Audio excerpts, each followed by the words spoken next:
आंतरिक शांति की खोज। भगवान के प्रति समर्पण व आस्था रखने से आंतरिक शांति मिलती है। मन की सच्ची शांति भगवान के प्रति समर्पण, उनके अनुसार जीवन जीने, उन्हें याद करने और परलोक मोक्ष के जीवन को इस जीवन से अधिक महत्व देने से मिलती है। हमें यह ध्यान रखना होगा कि जितना भगवान ने पहले से लिख दिया है उससे अधिक लोगों को इस दुनिया में नहीं मिलेगा। इधर उधर भागने, देर रात तक जागते रहने और अधिक काम करने से मनुष्य को केवल उतना ही मिलेगा जो भगवान ने उनके लिए पहले ही लिख दिया है।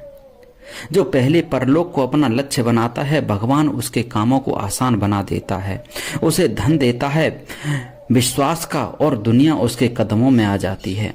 ऐसा व्यक्ति दिल से अमीर होता है। अमीरी का मतलब बहुत ज्यादा दौलत होना नहीं है, बल्कि अमीरी का मतलब दिल की दौलत है। और दिल की दौलत क्या है? यह संतोष है।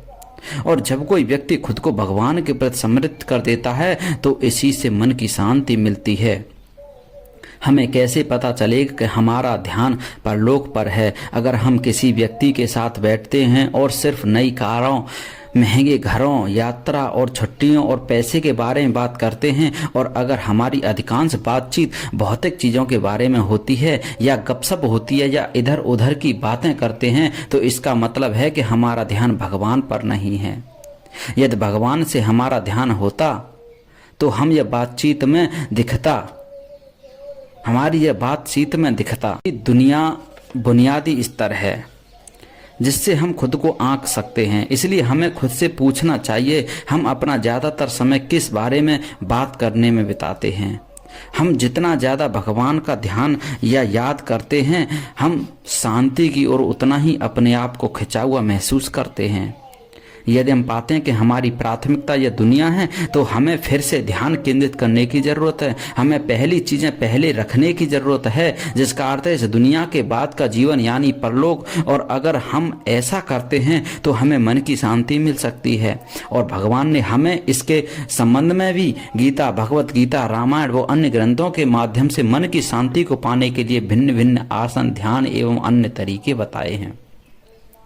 वास्तव में भगवान को याद करने से दिलों को आराम मिलता है। यह मैंने खुद महसूस किया है। मुझे जब भी कोई परेशानी या मन अशांत होता है तो मैं आराम से केवल भगवान का भजन करता हूँ, और भी मन नहीं लगता, और फिर भी मन नहीं लगता तो मैं बंद कमरे में होकर जोर जोर से भगवान को याद करता हूँ और नाचते हुए याद करता हूँ, और पाता हूँ कि कुछ ही देर में मन एकदम शांत हो जाता है। आप यह करके भी देख सकते हैं। सिर्फ भगवान को याद करने से ही दिलों को आराम मिलता है। यही मन की शांति है। तो मन की शांति प्राप्त करने का तरीका है ये, जीवन के सभी पहलुओं में भगवान को याद करो।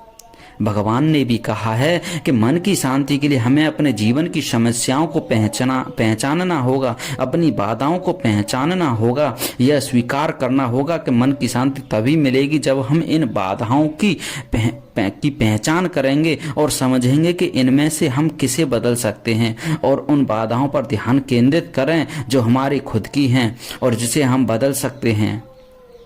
यदि हम पहले अपने आप को बदलेंगे तो भगवान भी हमारे आसपास की दुनिया को बदल देंगे और हमें अपने आसपास की दुनिया से निपटने का साधन देंगे।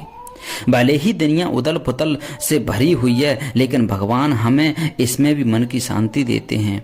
भगवान ने कहा भी है कि मेरी शरण में आ जाओ, मामेकम शरणम व्रज। मेरे ऊपर पूर्ण रूप से विश्वास करके सभी मोह माया प्रपंच, सभी दूसरे अवलंबों को, दूसरे आश्रयों को पूर्णतः विदाई देकर तुम आ जाओ, मेरी शरण में आ जाओ। मैं तुम्हें मोक्ष दूंगा, तुम्हारे शोक दूर कर दूंगा, तुम्हें तमाम प्रकार के सुख दूंगा और दुखों से दूर कर दूंगा।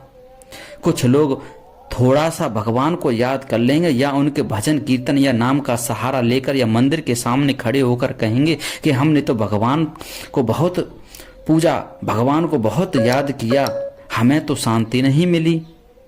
अब उन लोगों को कौन समझाए कि जो तुम्हारे पूरे जीवन की बागडोर अपने हाथ में लेने के लिए तैयार है, क्या वो इतने से ही रीझ जाएगा? अरे उसे रिझाने के लिए जाने कितने लोगों ने अपने तन मन धन और तो और शरीर को त्याग दिया था, और तुम थोड़ा सा भजन करते कहते हो कि हमने तो बहुत कुछ कर लिया।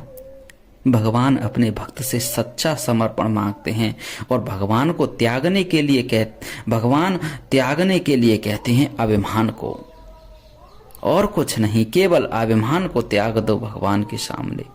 चाहे कोई भी हिंदू, मुस्लिम, सिख, ईसाई कोई भी हो, सब अपने पवित्र ग्रंथ को उठाकर देख लो, उन सब में एक यही बात मिलेगी कि अपने भगवान के लिए अपने आप को त्याग दो, तभी तुम्हें सच्ची मन की शांति प्राप्त होगी। जिस दिन तुम सच्चा समर्पण कर और अभिमान त्याग कर भगवान के चरणों में पहुंचोगे, उसी दिन उसी पल से सांसारिक चिंताओं और समस्याओं का भारी बोझ तुरंत हल हो जाएगा, क्योंकि तुमने उन्हें भगवान को सौंप दिया है और मन शांत हो और स्पष्ट हो जाएगा और मन में खुशी की भावना पैदा होगी। जो कुछ भी होता है हम जानते हैं कि यह भगवान की ओर से नियति है और परीक्षा की घड़ी है, और हम जानते हैं अंततः यह हमारे अच्छे के लिए है और इसमें अच्छाई छुपी हुई है। भगवान ने हमें इस दुनिया में पैदा किया है और इस दुनिया को स्वर्ग प्राप्त करने का जरिया बनाया है, और इस दुनिया की परीक्षा की घड़ी हमारे अपने आध्यात्म की बुद्धि के लिए है। दुनिया की परीक्षा की घड़ी हमारे अपने आध्यात्म की वृद्धि के लिए है। यदि हम यह सब स्वीकार कर सकते हैं और भगवान को दिल से स्वीकार कर सकते हैं तो हमें मन की शांति मिलेगी, और जरूर मिलेगी। भगवान हमें मन की शांति जरूर